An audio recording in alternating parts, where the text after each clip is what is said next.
soy sauce or teriyaki sauce to me. What about this one? What does it look like to you?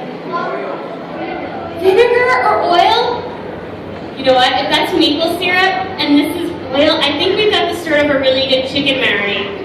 But do you think that would be really fun to make here?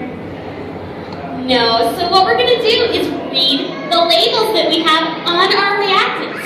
This one says that it's polyurethane foam system part A. This one says polyurethane foam system part B, so it sounds like they go together. And then there is one last thing we have here. It's called the safety grid. Bradley, can you read these numbers out loud for me? Right, the numbers say 0, 1, 1, 1, 0. The closer a number is to 0, the safer the experiment is to do. So we are both dressed appropriately for doing this. Now I'd like you to put the glasses over your eyes, because they can't protect your eyes when they're on your head. And I'd like you to pour this liquid into this one.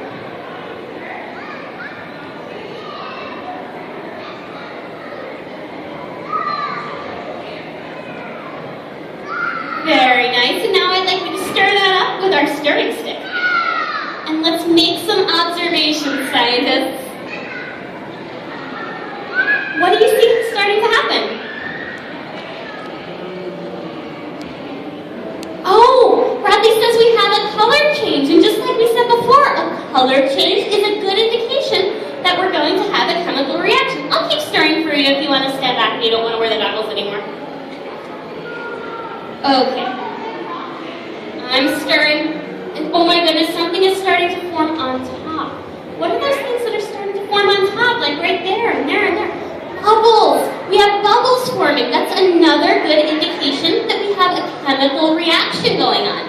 Now, Bradley, now that you worked so hard to put on those gloves, I'd like you to take off one of them so that you can tell me something about this experiment here.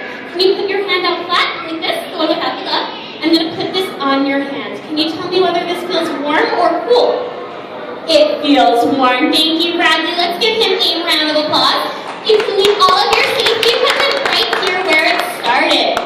So Bradley told us that this reaction felt warm to the touch, and that's because this is a special type of reaction.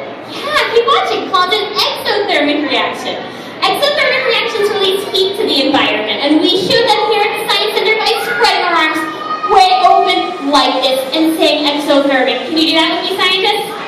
Exothermic! Okay. But if there are hot reactions, Bradley, since you are not wearing all of your safety gear, I'm going to ask that you have a seat. Is that okay with you? Thank you. So anyway, if there is an opposite of hot reactions, what would the